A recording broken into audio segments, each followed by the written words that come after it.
found myself in the spring in the very weird position of teaching a class on pandemics as the pandemic broke out. It was a once in a lifetime opportunity is how I took it. I also found myself in the once in a lifetime opportunity of teaching an online class and having it actually be the best class I had ever taught.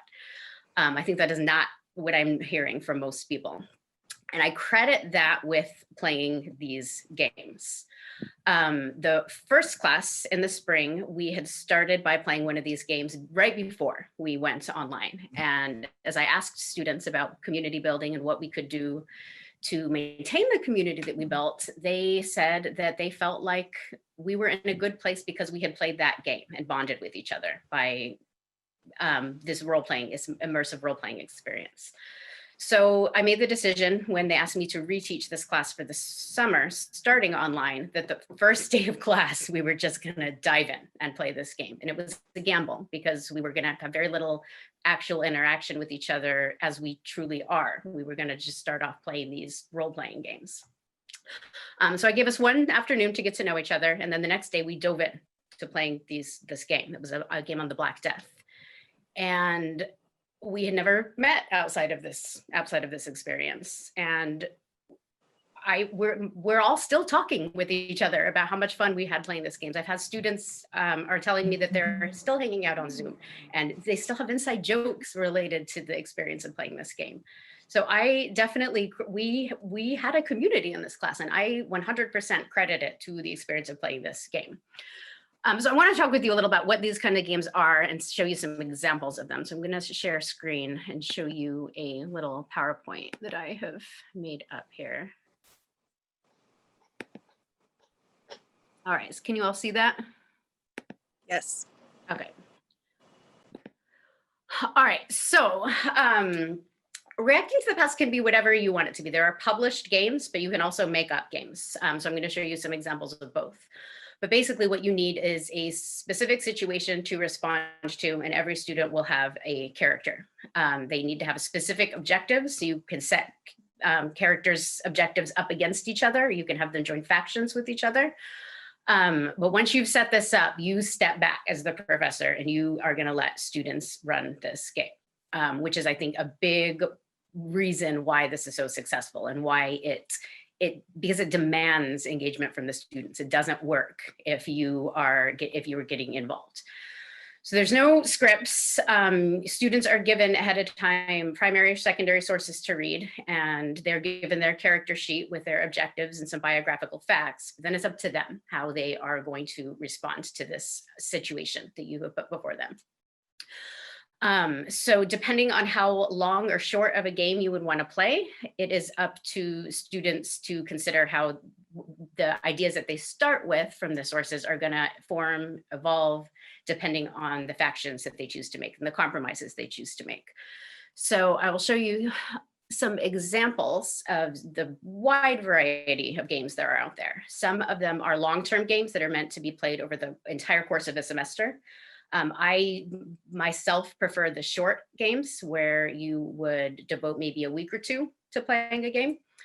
So these are some examples of how broad they can be. You can start like Athens in 403 BC, but then you can see there's one here about Title IX and playing sports.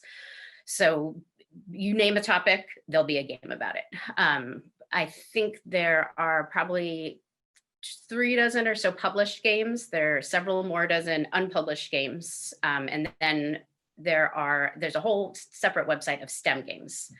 I have played off of the STEM website one about responding to a cholera outbreak in the 19th century that was beautifully done from a historical perspective. I was very impressed with the ability of these scientists reading primary sources and setting up the ideological debates. So you can also, reacting to the past frowns on this, but everybody I know who engages in reacting to the past does it. You can also make up your own game. So one thing that I did in my class as the pandemic got started in the spring is I involved the students in making up the game about the cruise ship because they were just fascinated by the idea. Remember in March, before everything really heated up, there was the situation with the cruise ships and where were they going to dock and how strict was the quarantine going to be. So students, I guided them, but I let them make the decision on who the characters were going to be and what the debates were going to be. So they wanted to debate the issue of the class issue seemed very important to them. They were concerned about what was happening to the below the deck workers on these ships. So they wanted to make sure they found news articles to have each other read that informed this viewpoint that the rich white people on the boat were going to be put at odds with the below the deck workers whose concerns were not being listened to. So I let the students make that game up. We also, for my online summer class, their final ended up being they wanted to make up a game about a small town in a rural situation dealing with setting up a quarantine in March/April. So we did the same thing again where they made up a game. These games ended up just being like half a class period to talk about it and set it up, a class period to play the game, and then another half a class period to discuss the game. So again, you could do a whole semester playing one of these games, or you could have just a couple of class periods. So the important part then, where everything really in a history class needs to come together, is you need to be clear about what actually happens. Because I've seen students, for instance, play the French Revolution game, where we all know what happens in the French Revolution. But in this game, the king won and ended up cutting off the heads of all the members of the National Assembly. You need to discuss this, and especially in a history classroom. So the game needs to end with a post-mortem discussion about what actually happened. And that is then where the real discussion begins. So here are some examples of questions that I frequently use in a post-mortem discussion. I, as a historian of ideas, I am intrigued by the interplay between emotions and facts and how beliefs are formed by people.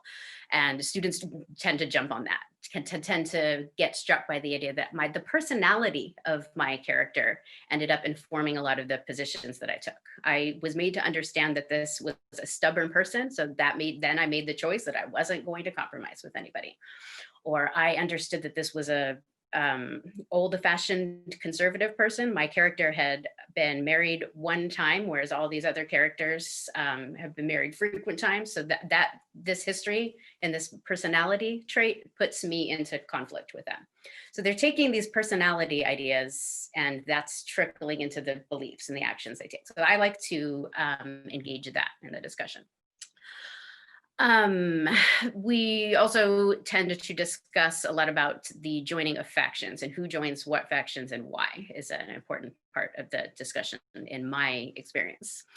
And as a history professor, I then like to end on the Hegelian idea of like history is a constant march towards progress. And I think this game really throws that idea on its head, that this is not a march towards progress. We can go any which way. So I think on that note, talking about the discussion of the game, which is where I think this really shines through the student involvement when you let them talk about what we learned. I usually find that runs into several classes because they come back the next day and they're still wanting to talk about it. These are some of the most important discussions I feel like I've had as an instructor. So I want to, on that note, hand that over to Corey, who I think has something to teach me as well about ways that we can make these discussions really count. One thing I've been thinking about is how can we, as teachers, make it more clear to students what we hope they'll get out of discussion and what counts as a productive contribution to discussion. And the way I've tried to approach this question is to think about an analogy where the same kind of question comes up about readings that we assign, right? We don't want students just to passively read. We want them to have certain habits of mind as they read, right? Where they're asking the kinds of questions that what, depending on your discipline, people in that discipline ask as they're doing the reading. So we have all these structured activities to try to get students into that headspace as they read, right? We ask them to annotate texts or to summarize texts, all this different stuff. And so the approach I've tried to take is to use those same kinds of activities, but apply them to things that are said in discussion, right? So to try to get students to treat each other's ideas, each other's contributions the same way that they would treat a course text. So one thing is to take the annotation strategy that you might use on a text and use it on course notes. So you might ask students to take notes on points that come up during discussion, or maybe the instructor is keeping track of them on the board, or nowadays in a shared Google document or something. And then after class, ask that students go back and annotate those notes. So you might do that in various ways, like draw connections between different points, ask clarification questions, raise objections, note topics that weren't covered that you think are relevant and maybe should have been. Another version of this is in the same way that you might ask a student to summarize something an author you've read has said, we can ask them to do that for each other. So you might ask a student to choose a point made by a classmate and write a brief summary of what was said and why it was significant. So things to think about there include the context for the point they were making, the reasons offered for it, what new directions the conversation went in light of it, right? Just drawing students' attention to those sorts of things.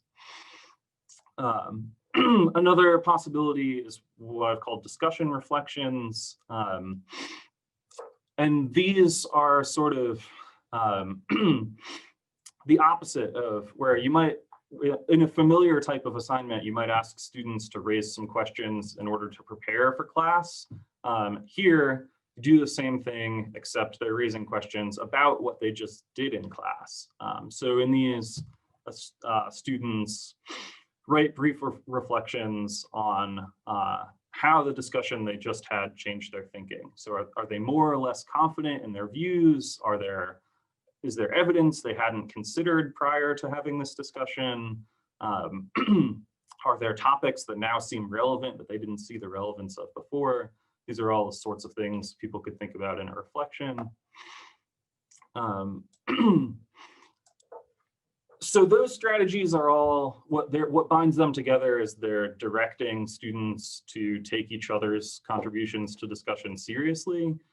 These last two are meant to bring to the surface the structure of the conversation, right? Like, maybe this is just a philosopher thing, but I find myself tracking as people are talking, like, okay, that's an argument for this, that's a challenge to that step in the argument, that's a clarification question about that step, right? Like the argumentative structure is really central. And these sorts of things are meant to draw that conversational structure to the surface. So one is relevance stating. So this is where you ask that students begin contributions they're going to make by saying how what they're saying is related to what's been said so far. And of course, there are lots of different ways it might be related. It might be that they're asking someone else for clarification. It might be that they're offering further reasons in support of what's been said, or providing context, or giving an objection or reasons to doubt what's been said, or defending what's been said against an objection, noticing an assumption that we're relying on that maybe we shouldn't be. Right? There's all kinds of possibilities. The discussion cards possibility takes this one step further. That's where you start by having a conversation with students about what these different types of contributions are, maybe which types are particularly relevant to your topic or your discipline, and then create note cards for each of those types. So like, here's the clarification question card, here's the new reasons to support this view card, right? Then there's a bunch of different ways those cards can be used. So one of them is like relevance stating, where you play the card that indicates the kind of thing you're about to say, which forces you to think about, well, what kind of thing am I saying? Another option is to use them to identify what kinds of things other people are saying. So maybe while I'm talking, you're raising the clarification question card or whatever, if you think that that's what I'm doing. And then one of my favorite use of these is, I think we're all familiar with students who have a particular type of conversational move that they make again and again, right? There's the student that objects to everything. And so you can use these cards to put limits on that, right? You can say, look, you gotta play all of the cards before you can play any one of them again, or you can only use this card n number of times per week, or whatever, whatever structure you wanna have. And this also just puts students in a position to reflect on, well, what are the kinds of things I find myself saying by default? What are the kinds of things I don't typically say? What are the kinds I want to practice? Right? It draws their attention to this conversational structure.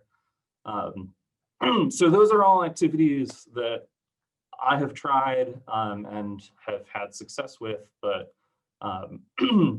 I think big picture, the idea is that I want to push here is we should be thinking about how to direct students' attention to how discussion works and what its goals are, so that they can consolidate the gains they make during it and take them forward as the class goes on.